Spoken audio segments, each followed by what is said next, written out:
All right, let's talk about the single most important and probably most ignored system in your entire house.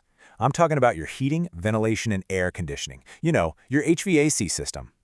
And it's a great question, isn't it? This thing just works tirelessly in the background, totally out of sight, out of mind, until the day it doesn't. So let's dive in and finally figure out what's really going on with it. And this is the whole point, really.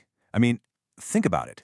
If you live somewhere with that soul-crushing humidity in the summer, or that bone-chilling sub-zero cold in the winter, your HVAC system isn't just a nice little luxury.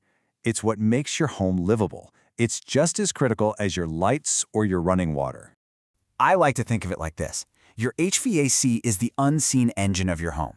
It's hands down the hardest working member of your household, constantly running to keep you comfortable and safe no matter what crazy weather is happening outside.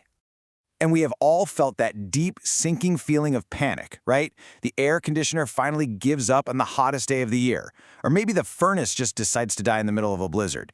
These aren't just little problems. They are full-blown emergencies. When it fails, you need help now, not next week. Well, here's the good news. Your system almost never just dies out of the blue. It usually gives you some pretty clear warning signs before it has a total meltdown. So let's decode some of those common problems so you can start to listen to what your home is trying to tell you.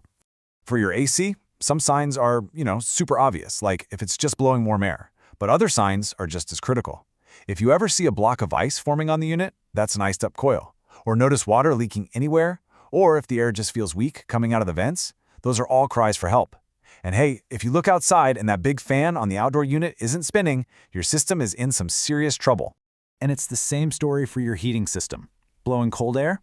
Yeah, that's a dead giveaway. But you gotta pay attention to the less obvious stuff too.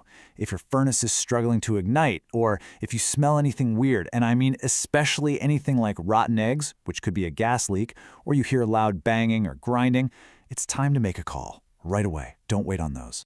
Now here's a term you've probably heard, short cycling. This is when your system kicks on, runs for just a few minutes, and then shuts off. Then a few minutes later, it does it all over again. This is a huge red flag. It's wasting a ton of energy, but it's also putting massive wear and tear on all the parts, which can lead to a much bigger failure down the road. So when something finally does break, you're faced with that big, expensive question. Do you repair the thing, or is it time to just replace the whole system? Let's break down how you can actually make that decision with some real confidence. Here's a really handy rule of thumb that a lot of pros use. It's called the $5,000 rule. It's just a simple little bit of math to help you decide. All you do is take the age of your system in years and multiply it by the estimated cost of the repair. So, for example, let's say your air conditioner is 12 years old. So it's getting up there, and the repair is going to be about $500.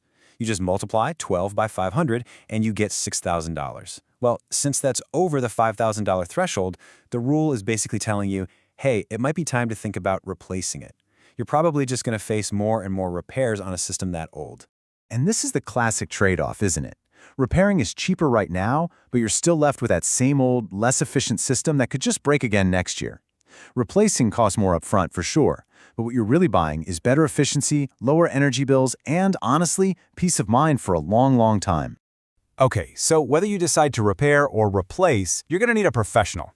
But how do you tell the difference between a real pro and someone who's just looking for a quick fix? Because that difference is everything. It's what determines if you get a real solution that's actually going to last.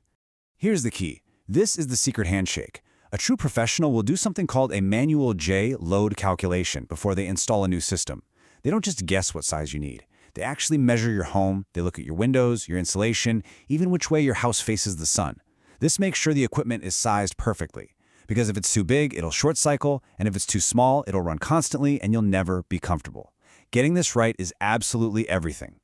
And the service process itself, it should be totally straightforward. Step 1, you schedule the service. Step 2, the technician comes out, gives you a clear diagnosis, and, this is important, gets your approval on the price before they start working. No surprises. And finally, step 3, they do the repair and they test it to make sure it's really fixed. It's all about transparency. Okay, so let's wrap all this up with a simple action plan for you. The whole goal here is to be proactive about your home's comfort, not just reactive when disaster finally strikes. So here is your final checklist. Just start paying attention.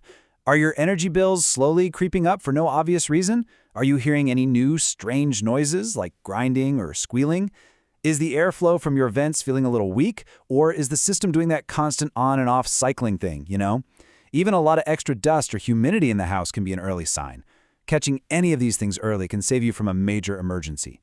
And that's really the main takeaway here. Your HVAC system is working around the clock, 24/7, to protect you and your family.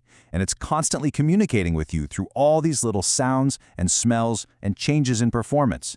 The only question left is, are you listening?